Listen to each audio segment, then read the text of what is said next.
What is going on, Niner faithful? Happy Tuesday, day two of the free agency Bonanza week. Yesterday was a fun day. Day one in the books. Legal tampering period got kicked away in a big way. But actually, before the 49ers even kicked off free agency yesterday, they made a move the night before with Tashawn Gibson. So what I want to do here for the next half an hour or so is just kind of recap all the moves, go over everything that kind of what happened yesterday and leading into today. There's been a lot of news, and we just need to kind of streamline everything. And we've had our thoughts all over the place. Just kind of want to get our thoughts in. Let's talk about everything that happened yesterday and just recap it up. So, how the hell is everybody doing? Good morning, first and foremost. Happy Tuesday. And I want to make sure that you guys make sure you hit that like button when you walk in the door here, and make sure you're subscribed and all that good stuff. But also, just got to say, I appreciate you guys. It's been a fun week so far. It's only been one day, really. So, always exciting to hear news and things like that with your team that you follow and the NFL in general. It's just fun. It's fun to see, fun to hear. It creates that buzz because it kind of gets boring during the off season. So when you have all this news and it makes you really excited for the football season, and I can't wait till September. So hyped up, good stuff, great news so far. The 49ers, one of the better teams in the NFL over the last couple of years, and they continue to stay strong. They continue to stack their talent, despite people saying they can't and this and that. So here we are. Good stuff. Let's throw it back to Sunday night, a throwback Sunday. The first big kind of news that happened of free agency period was the 49ers were able to re-sign Tashawn Gibson, safety, veteran. Um, the veteran safety. We thought he was going to retire a couple weeks ago in the offseason, but he ends up staying. He says that him and Talanoa Hufanga have a great relationship, and that was one of the reasons he'd come back. And boom, signed, sealed, delivered. Talanoa Hufanga and him are going to run it back for a year. You get a good quality veteran who had 5 interceptions last year, a very underrated signing, and he comes back at a pretty cheap rate, really, if you think about it. 1 year for a guy that was a ball hawk, a good veteran, and that's the thing.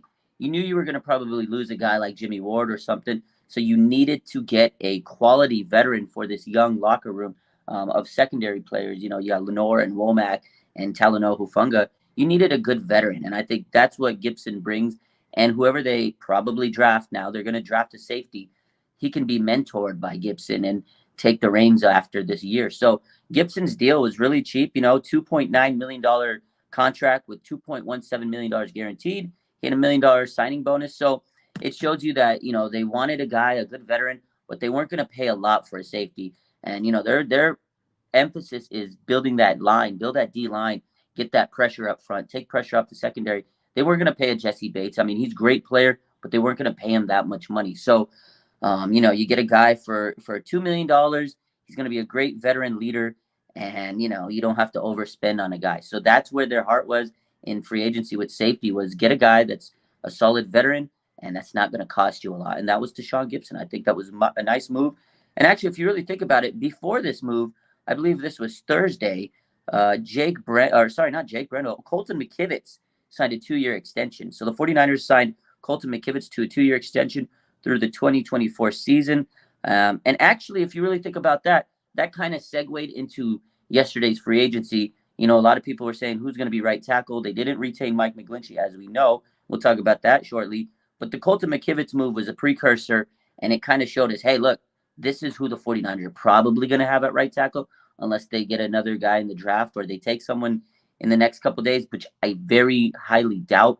In my opinion, it's Colton McKivitz's job to lose at this point, right? He's been on the team for several years. He's a 5th-round pick. He's kind of went through the motions. He's been a backup guy, before. He's filled right in for players when they got hurt.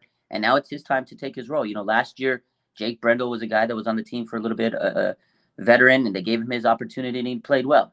Aaron Banks, they drafted him. He took his opportunity, he played well. So the 49ers, they like to develop players, and I think Colton McKivitz is going to be that guy at right tackle. Right now, we don't have a lot of faith in him. We didn't have a lot of faith in Aaron Banks, and we're eating crow. So I'm going to trust this team. They know how to develop, their players. So moving forward to yesterday, the big news of NFL free agency, really, if you actually think about it, the biggest move of free agency so far, It was Javon Hargrave. The 49ers went splash city, went absolutely bonkers. And I was like, oh, I mean, that turned everybody's head. They went and got Javon Hargrave, defensive tackle, 4 years, $84 million with $40 million guaranteed. Now, this is an amazing move because not only does it make your biggest competitor in the NFC weaker, it makes your strength even stronger. The number one defense got stronger, right? Amazing. They went and took Javon Hargrave, one of the better players on the NFC champions, the Eagles. They took away one of their stronger players, and that's going to make us weaker. We make an opponent weaker by making us stronger at the same time. Shout out to the 49ers front office for making that move. Real quick, I see the comments. Good morning to everybody. It says, congrats on 10K. Thank you, guys. Thank you for 10K. Appreciate the subs and appreciate the support. We did hit 10K yesterday, and I really appreciate you guys for all the support. So we're going to keep pushing, keep cooking, just like the 49ers. And, yeah, Javon Hargrave, this contract was absolutely phenomenal when all the numbers were processed and you look at everything, because we were sitting there going, how the heck are they going to afford this? How are they going to afford this? How are they doing this? If you look at the contract, it's $84 million, $40 million guaranteed. In essentially that's how it is. If you look at it, the last 2 years, 2027 and 2028, they're voidable years. They have a lot of incentives. There's like roster bonuses. There's workout bonuses and stuff like that. It's truly a 2-year deal worth 40 million guaranteed with all the incentives. Then the last 2 years are voidable, and they have all these extra incentives. They could kick it out and do all their magic that they usually do. So the 49ers had a great move here in the contract with Javon Hargrave. They added a absolute stud here, and the contract isn't even that bad. Parag Marat deserves a lot of credit, a lot of credit for the 49ers in his signings every offseason. He figures out a way to convert the money, and he just does it. And you're like, how the hell? But you can't question Parag because he does it. He took this contract, and in essentially it's a 2-year deal. And then there's a lot of incentives. They backload it. The last 2 years are avoidable, and that's how they do it. They know how to make it work. It looks like a 4-year contract, but it could be 2. And then he has the option to keep going. If everything's working out, he could continue to play, like Trent Williams' contract. It looked like a 6-year contract, but they're avoidable years, and there's ways to move it where you can make it fit the salary cap. The 49ers do. They press the salary cap better than anybody else. And Javon Hargrave move was absolutely amazing because, okay, to me, this is the 49ers admitting fault. They fucked up with DeForest Buckner. There's still people that are hung up on it. In the comments, people are like, oh, we should have just kept DeForest Buckner. You got to get over it. They didn't. They fucked up. There was a business issue. They thought they were going to make a smart decision and say, oh, we could turn him into first-round pick, get a guy that's a first-round pick and pay him cheaper and get the same production. They messed up. Kinlaw was too hurt. He couldn't see the field. They took an L. They messed up, absolutely messed up. But they went and said, okay, we're going to make our L into a W. We'll finally make we'll make right of our wrongs. They get rid of, these crazy contracts and stuff like that. They go out, they get Javon Hargrave, who's had over 19 sacks in 2 seasons, 118 pressures. He had more pressures alone than the 49ers interior defense by himself last year. So you get a guy that can pass rush from the 3 technique up the middle, stunt on a center. He's going to be able to put pressure directly in a quarterback's face. That is what they have been missing, right? They've been missing that. They didn't have DJ Jones last year. They let him walk. Could have been a mistake. Obviously, in my eyes, it was. But it is what it is. Money's money. Business is business. Like we're seeing these last few days, you're going to lose some players. You make decisions. You live to regret them sometimes, or you roll the dice and you're like, shit, we made the right decision. So, unfortunately, 49ers made some bad moves, but they came in and they righted their wrongs. They get a guy, Hargrave, that's going to be able to be a stout 3 technique pass rusher up the middle. You already have Armstead, who's great against the run. Now he can slip outside and on certain downs and add as a pass rusher. He could stunt inside, and now you have 2 valuable defensive tackles in the middle. That's going to take pressure off of Nick Bosa, the guy who really carried your team, who was gassed out, tired, defensive player of the year. By the end of the season, you could tell he was doing everything, putting the team on his back. He was exhausted, man. He was exhausted. Get him some help. Now you're going to give him, single team matchups out there. You're going to give a lot of pressure off of his shoulders, and he can train a little bit easier now, knowing he's going to have some help in the playoffs when it gets to that season. It's a long grind of the season, 17 games, man. They got him some help, and this is going to make that team even more unstoppable. It's the number one defense, and you just added a pass rush threat from the middle. How are you going to block that? You have Armstead, Bosa, and Hargrave. Amazing. And then we can't forget about Fred Warner, Dre Greenlaw, Travarius Ward, Talanoa Hufanga. You got studs everywhere. And now it's going to make Drake Jackson's development even easier. You're going to give him a lot more time and development because he's going to have less pressure. Now he knows he's going to have less pressure. Hargrave's there. He might get singled. He might have nobody covering him at times. Drake Jackson's going to eat off that side. So I really love the move right there that the 49ers did with Hargrave. It was a massive dub. I mean, it was the biggest splash that the 49ers have made in the offseason, in my opinion. In the last couple of years, they've been really getting aggressive. And that's one thing people say, oh, John Lynch doesn't make moves, blah, blah, blah, blah, blah. Well, guess what? He makes money moves. He makes absolute money moves when you need to. They're all in. They're in win-now mode. They went and got CMC in the offseason, and they said, shit, that wasn't enough. What do we got to do to make our team continue to be strong? They're still a good team. How do we stay strong? We make our biggest weapon, our strength, even stronger. You have two quarterbacks that are coming into training camp injured. You need to make sure they're comfortable and they're going to be in good position because you don't know how the start of the season is going to go. Is Brock going to be fully healthy? How's he going to look? How's Trey going to look? There's an uncertainty with Trey Lance. So you make sure your defense is going to put you in good position every game and keep you in position to win every game until that offense is figured out. And that's what you do. You get a money player like Javon Hargrave, absolute dog. And he could have went, he was choosing between the Browns and the Niners. And he knew it. If I go to the Niners, I'm in a good position to win. And that's what it is, man. The 49ers are going to put him in a great position. And they have Chris Kasurik. Chris Kasurik, man, the best D-line coach in the NFL. And he gets to play with Hargrave. He made Kerry Hyder have double-digit sacks one year. Chris Kasurik is going to work with Javon Hargrave. He made Kerry Hyder get $15 million one year. He got Kerry Hyder a bag. And now he has Javon Hargrave? Are you kidding me? Fucking money move with John Lynch and Parag Marate in their bag. I love the signing. Javon Hargrave was a money move to me. That was the best move of the day yesterday. I'm still hyped up. This defense is going to be absolutely incredible, man. That is how you make a splash in free agency. An absolute dynamite move last night. I loved it. Nick Bosa should probably be the happiest man in America right now. Because now, the man had 18.5 sacks last year with really no help last year. I'm going to be honest with you. He didn't have a lot of help. Now he has a lot of help in there. This man might get 20 sacks. Whew. Unbelievable. So, moving on in the day, the 49ers also made an underrated signing of Kevin Givens. They got him. I like that move. I think Kevin Givens was a solid addition. I liked him overall over the last couple of years. He's been a nice rotational. He's not a starter, but you lose Hassan Ridgeway to the Texans. They signed Hassan Ridgeway, of course, the Texans. So that's one of your depth pieces on the interior line. You got Javon Hargrave. You got Armstead. You got now Kevin Givens, who I really like. I think he's a very underrated player.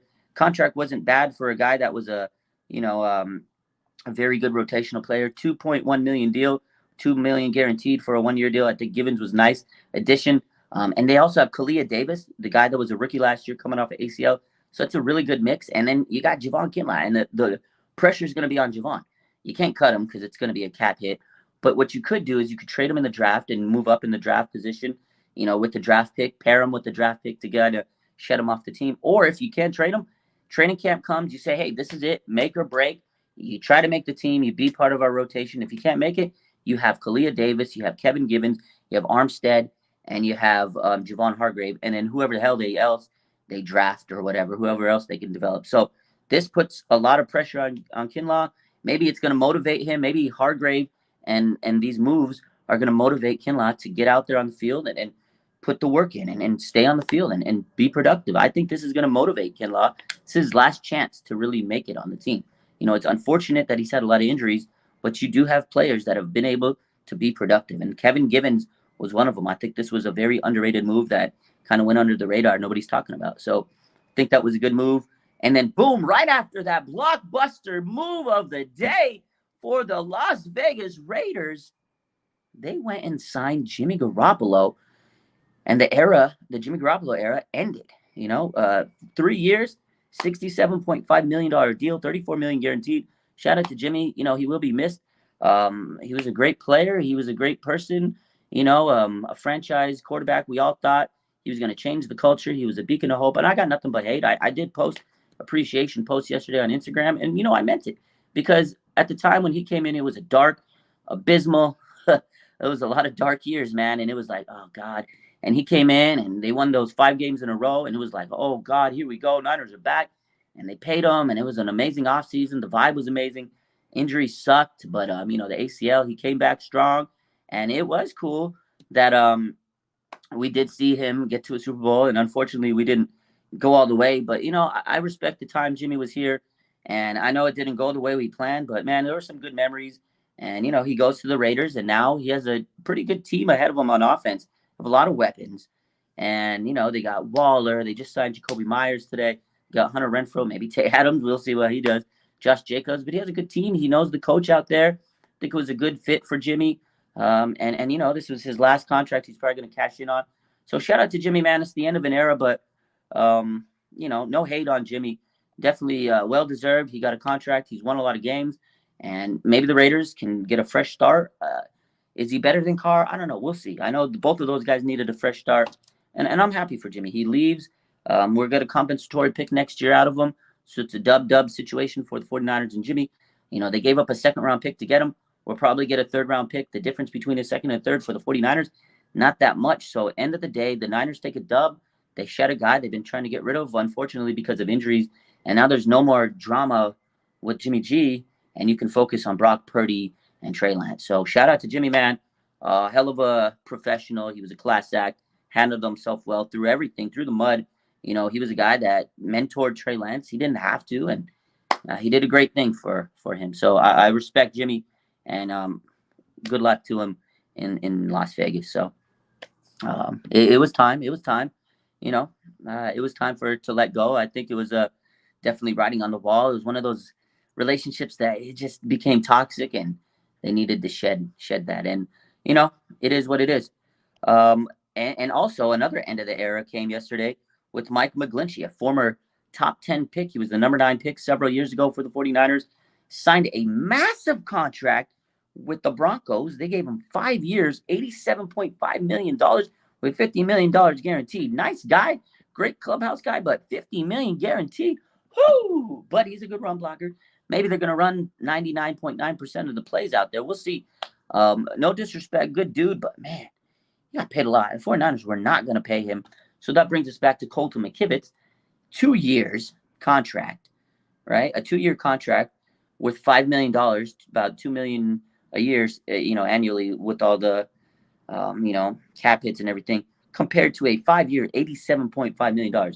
That's the difference. The 49ers are going to go on the frugal route. You get a guy like McKivitz who might be able to give you the same productivity as Mike McGlinchey, or maybe better. And he's going to be an astronomically cheaper player at right tackle. So we'll see what Colton McKivitz has, at right tackle. It's an experiment, but we'll see. Will he be better than Mike McGlinchey? Will he be as good? Will he be worse? We'll find out. But, that is a stark difference in salary between McKivitz and Mike McGlinchey. And that right there is what the 49ers did. They are not going to pay Mike McGlinchey $87.5 million over 5 years at right tackle when you can get a bargain with Colton McKivitz. We'll see what he can do. That's going to be what we have to see. Will he be able to be better than McGlinchey? That's what we'll find out. But he's going to be a lot cheaper. So at the end of the day, you get a guy that might be able to compete, bring in, and be just as good as McGlinchey at the very worst case for a fraction of his price. So S Flood says Lamar turned down 3 years. No. So if you are following Twitter, I'm gonna take a little recourse here because I see you guys talking about this, and then we'll get back into the Niners recap. So if you are on Twitter, Lamar Jackson shot that down because Adam Schefter reported that he turned down a deal. If you're on Twitter, Lamar Jackson is shooting that down. It's a very interesting situation. Again, he says people throw crap at the wall and hope it sticks. And then someone posted it that Lamar Jackson turned down 200 million guaranteed back in September. He posted a laughing GIF on top of that.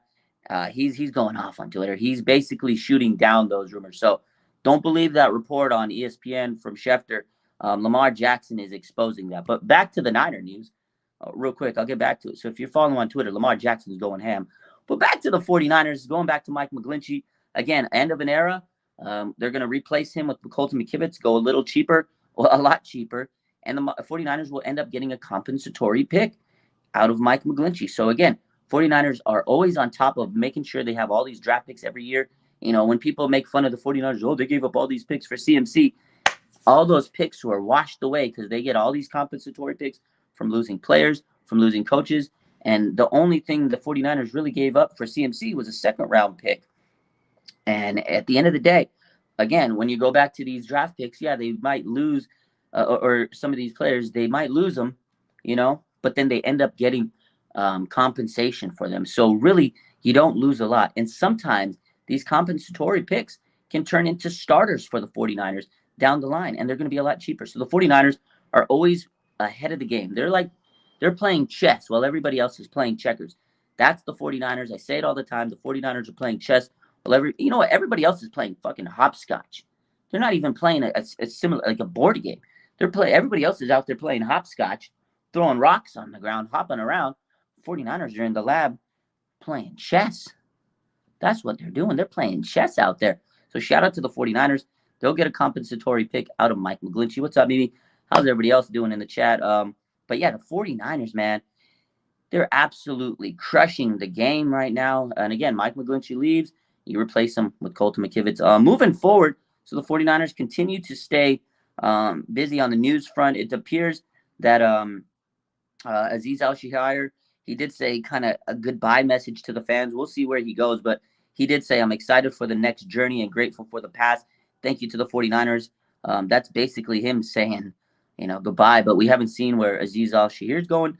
Again, another guy that they can replace with the undrafted guy or a draft pick. It's unfortunate to see a guy like Azeez leave, but he's a great player and he deserves to be a starter and a star player somewhere. So he'll probably go and be somebody's Fred Warner type guy, like main linebacker. That's where he's going to go get paid, and they can replace him with a guy like McCrary Ball or something. So moving forward, the big news of the middle of the day yesterday, the big news is the 49ers found their number 3 quarterback. They got an agreement with Sam Darnold.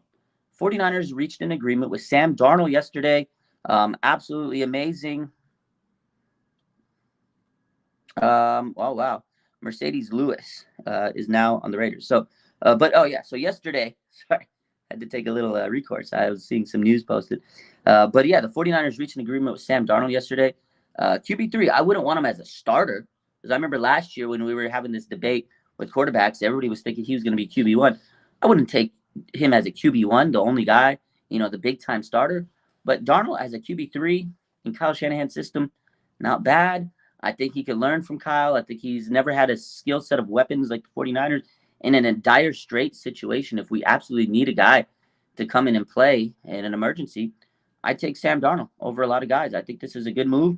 And if you look at the contract details, which were released today, it was a 1-year deal with a base value of $4.5 million with $3.5 million guaranteed. Not that bad of a deal for a third-string quarterback. And if you look at all the contracts of the 49ers quarterback room, it equals about $13 million this year. 3 quarterbacks on the roster for $13 million. You're building around quarterbacks with 2 rookie deal contracts, and that's what you do. You take advantage of those cheaper contracts so you can sign people like Javon Hargrave, and that's what the 49ers did. They got a guy like Javon Hargrave. They saved money on the quarterback because they're not even paying that much for a quarterback. 3 quarterbacks for $13 million. That's a steal, man. That's a steal. Absolute steal. An absolute steal. So yeah, the 49ers did a great job with this quarterback team. And you know, I like the other aspect of bringing Sam Darnold in. He was a former number 3 pick. He's only 25 years old. He's a former number 3 pick. He knows about the mental game, and I think that's going to be good for Trey Lance. You know, the mental, struggles that Darnold may have had, being a number 3 pick and all the pressure he had in New York when he was drafted there. And I think it's really good for him and this team. And he can help Trey, paddle along. And also, too, Trey Lance is going to get the opportunity to be quarterback 1. Sam Darnold could push him because maybe he doesn't want to just be third string quarterback. And if Trey Lance goes into training camp and he just looks amazing compared to a veteran that's been in the league for a few years, I know he's not the greatest quarterback, Sam Darnold, but he's been in the league for a while. Like, you should be able to look better than Sam Darnold if you're Trey Lance. And if you don't, then guess what? That tells you everything you need to know about the quarterback room. 49ers, when Brock Purdy's back, he's your guy. But it's good for Trey. It'll push him. He's going to get that opportunity. It's a good player that's had, mental struggles over the last couple of years because he was the number 3 pick. I'm sure it was tough on him going through his career with Sam Darnold. And then he went to another team and had to battle for a quarterback 1 spot.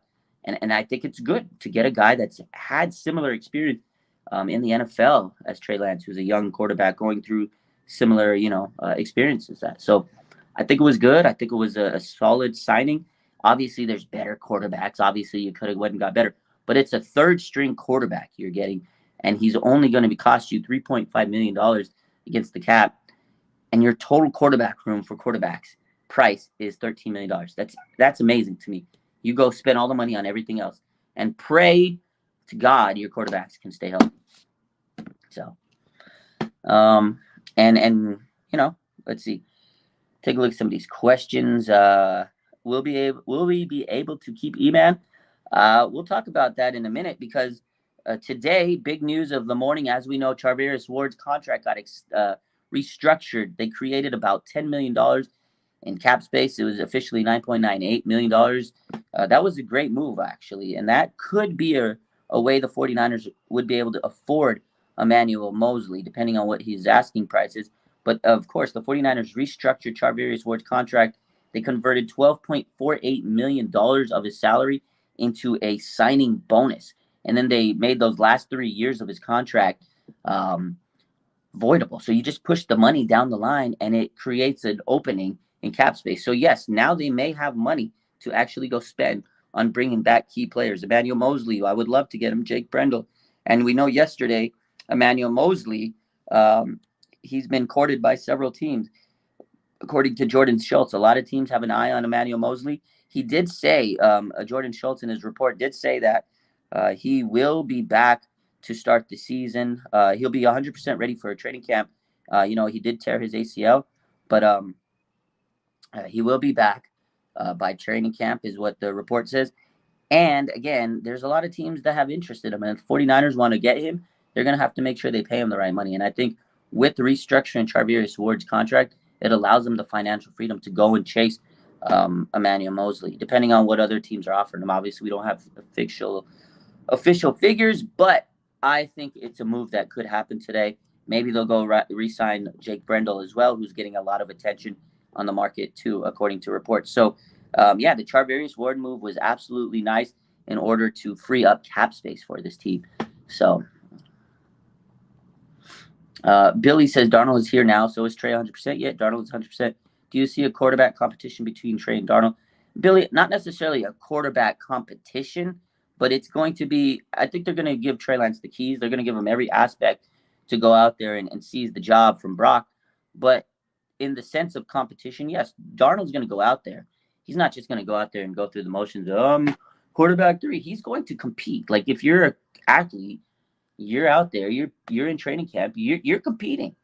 That in a way, yes, I guess you can say it's a competition, but I don't think the team's going to label it as that. They're not going to say, oh yeah, Trey's competing with Sam Darnold to be our quarterback to start the season.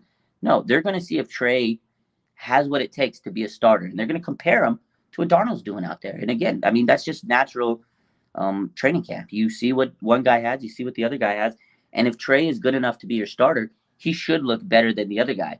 So if he doesn't, that tells you everything you need to know about Trey Lance. So I don't necessarily think that they're going to have a competition, but you're always competing against your peers in any athletic situation. So yes, in a proverbial way, low key, I guess it is a competition, but it's not like a direct, it's going to be Sam Darnold versus Trey Lance to see who's quarterback. It's the 49ers are evaluating Trey Lance this offseason to see if he can be that guy to start the season.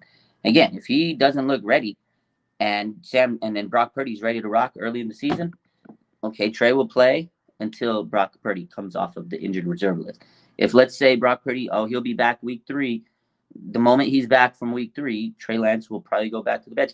As long as he doesn't look as long as he doesn't look good in those games he plays, right? Early in the season, if Trey Lance is starting and he looks great, it might make it harder on the 49ers. Trey Lance's job this whole offseason is to make the 49ers is to make it look so hard for the 49ers to not start him. He has to make it so they're like, man, we cannot bench this guy. We have to keep him on the roster.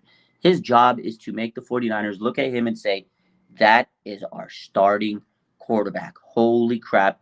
That's why we drafted him. That's his job this offseason, to make everybody look at him as the starting quarterback for the 49ers, no matter if he's going in training camp and throwing with Sam Darnold there, no matter if it's Brock Purdy there, it doesn't matter who's there. Trey Lance has to look better than everybody. So, Drunk Polish says, am I hearing any news on Ayuk trade rumors? Everybody's talking about rumors.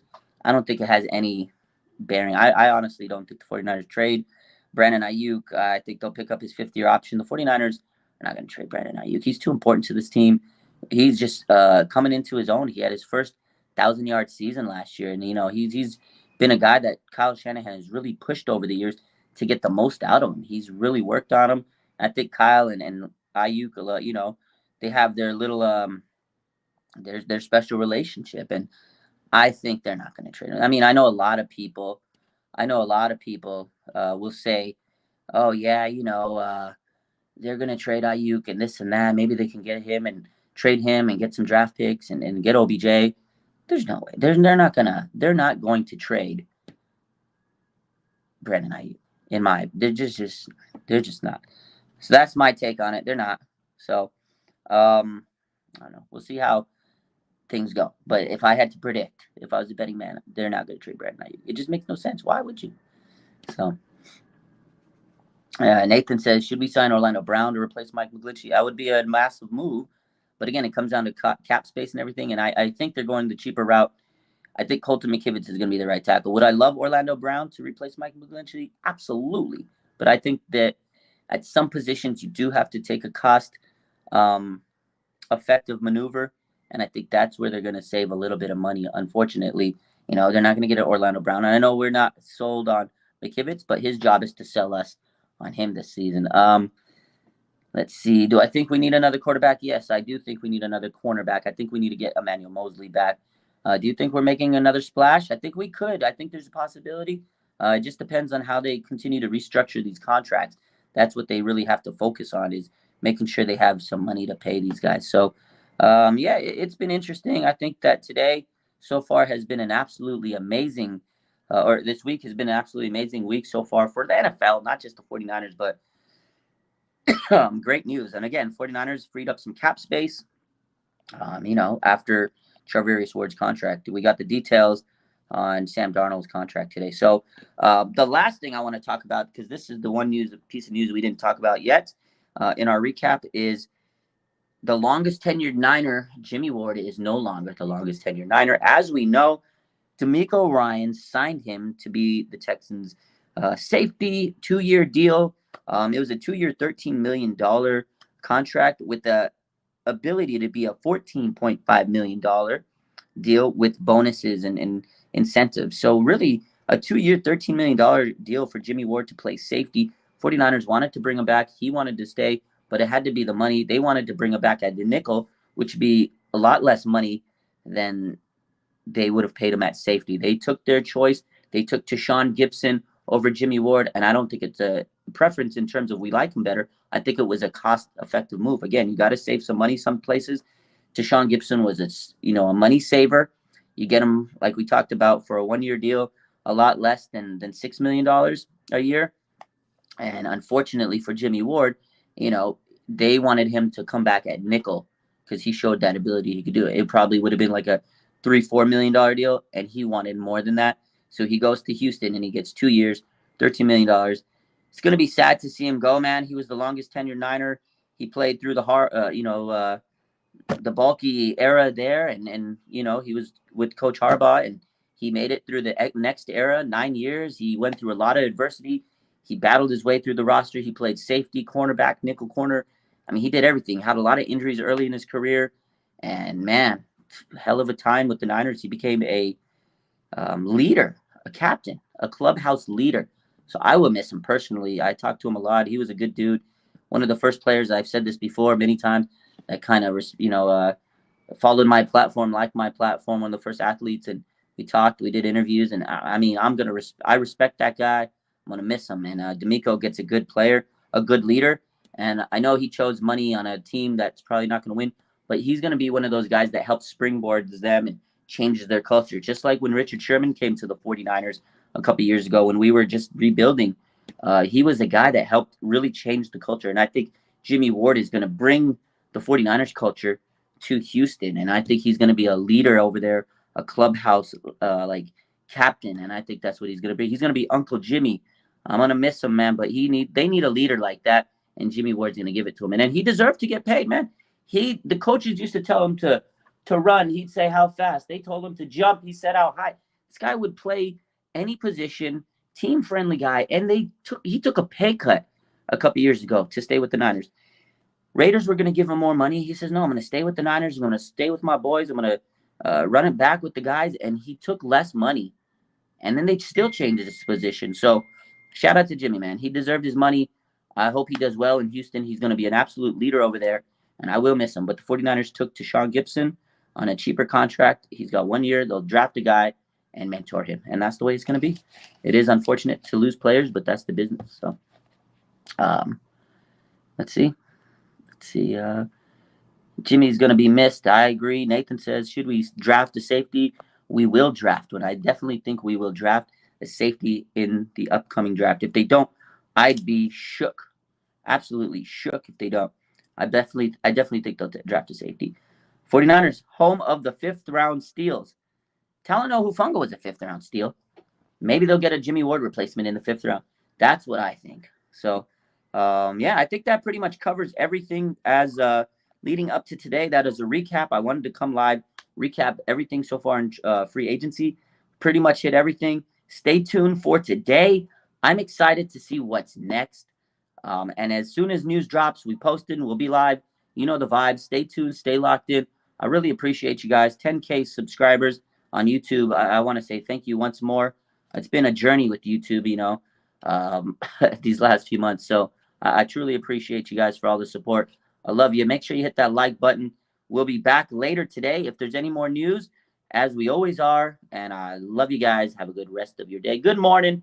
Let's hope the rest of the day goes well. Bang, bang. Not a gang.